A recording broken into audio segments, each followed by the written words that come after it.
I finally cracked the code to making the best burger bun. In this video, I'll be showing you exactly how.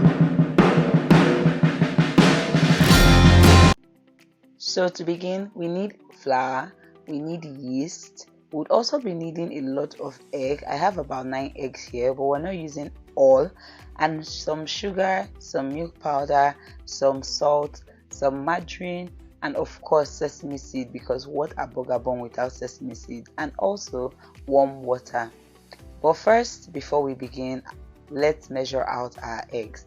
Now, the style of burger bun we're going to be making today is called a brioche bun, and this involves a high ratio of egg yolk. So we're going to be using 3 whole eggs and 5 egg yolks for this recipe. Don't worry, you do not need to discard the egg whites, because you can use that to make omelets, you can use them to whip up buttercream or even meringue cookies. Okay, so just separate your egg whites from your yolk and store the egg whites in the fridge, because for this recipe the high level of fat would make the bun so rich that it would not get soggy when you use them for your burgers, and that is the key thing when it comes to making burger bun. After measuring the egg, we're going to proceed to start prepping the dough. Now for the dough, I'm going to be using 8 cups of flour.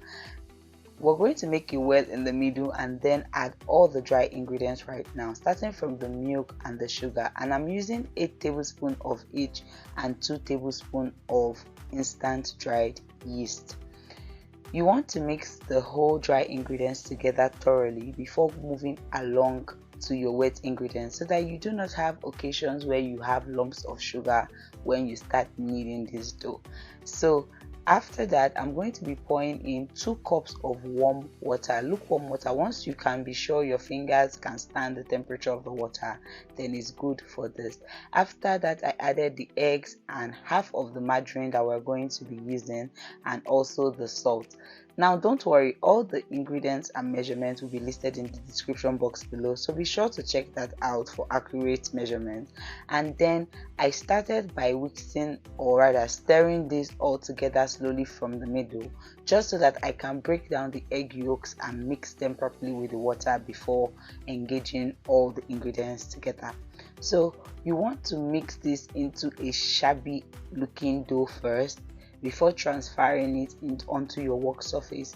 Now if you have a stand mixer, that's perfect. You can use a stand mixer to achieve this. Just mix all your ingredients just as we've done, and transfer it to your stand mixer and let it do all the work for you. If you do not have a stand mixer, that's totally fine. I am also using my hand throughout this process, so you're going to get exactly the same texture of bun. Now once the dough is looking shabby like this, transfer it onto the work surface, and now it's time to vigorously knead this dough for about 10 minutes, just until the dough starts to come together. One thing I really love about this burger bun is that it doesn't get soggy after toasting it and adding your sauce on top. It does not get soggy. So every ingredient is worth its quantity, or rather you should just follow the recipe down to the T and you're going to get exactly the same type of dough. Now the dough is going to be so sticky at this point, but do not be discouraged to now pour in so much flour. You can just add a little sprinkles of flour to aid you knead the dough properly, but be very cautious of the quantity of flour you are adding to your dough, because too much flour will result in a very hard dough. So just keep a cup of flour that you're going to use throughout the process of slowly and gradually the dough is going to come together looking like this. And the minute you see the dough looking like this, it's time to add the other half of the butter, because the dough is slowly getting ready. So I added the other half of the margarine, sprinkled a little bit of flour on the dough, and then continue kneading.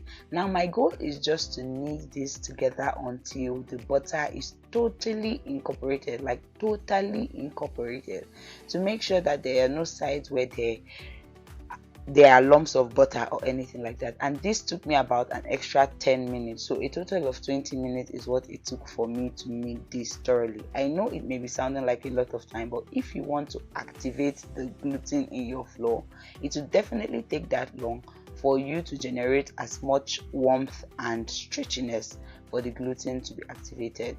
Anyway, after molding this into a ball and kneading it thoroughly, as you can see, it's no longer as sticky as it was when we first started, and I kept adding flour on this. The best thing to do when adding flour is just to measure out at least 1 cup of flour and keep by the side, and make sure that that is the flour that will take you from start to finish. I divided this dough in half because I will be using the second half to make a totally different loaf, but a brioche loaf. So be watching out for that recipe, because I will drop that after this recipe. Don't forget that all the ingredients and measurements will be listed in the description box below, so be sure to also check that out. I divided my doughs into 75-gram balls each, and I don't know what happened. Maybe the video wasn't recording at that point, but it didn't show where I was measuring it out. But if you have an electric scale, you can use that to measure this out to make sure it's even. If you don't, you can eyeball it, but be sure to make sure that each bun is cooked through properly before bringing them out. Measuring your buns equal sizes gives you the clarity that each dough would bake evenly, since it's going to be the same temperature. But if you do not have an electric scale, it doesn't mean it's not achievable to make perfect buns. So guys, you want to roll this out neatly. I'm going to just run you through the process of kneading. Now you want to keep folding them into a ball till you get a round shape, and then pinch the edges and make sure to seal it. You do not want to see any lines or crack, because when you do, it means that when your burger bun proof, they will open up. Like from any lines and crack you see, they will open up. So be sure to seal properly to make sure that they proof properly. After this, I proofed it for 1 hour. You can proof from 30 minutes to an hour depending on the temperature of your environment or when you're going to be baking this. I proofed mine for 1 hour just until I saw it was double in size, and now I'm trying to apply the glaze.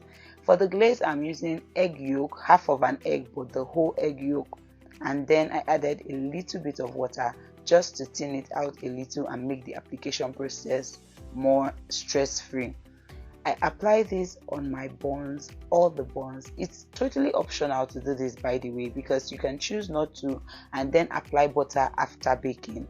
Okay, this is totally optional, but because I will be using sesame seed on this bun, this is necessary for gluing the seeds to the bun.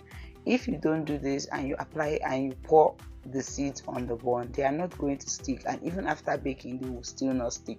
So the egg acts as a sealant between the dough and the sesame seed, and also a glaze to result a shiny looking bun.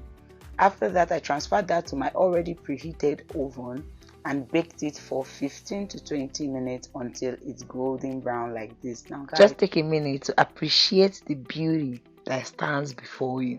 Like, look at how beautiful this bun look. Like, they look like something you buy from one high-end posh supermarket. They are so fluffy. You can eat the buns like this. In fact, let me cut it open so that you see the masterpiece that we created. Like, just take a look at.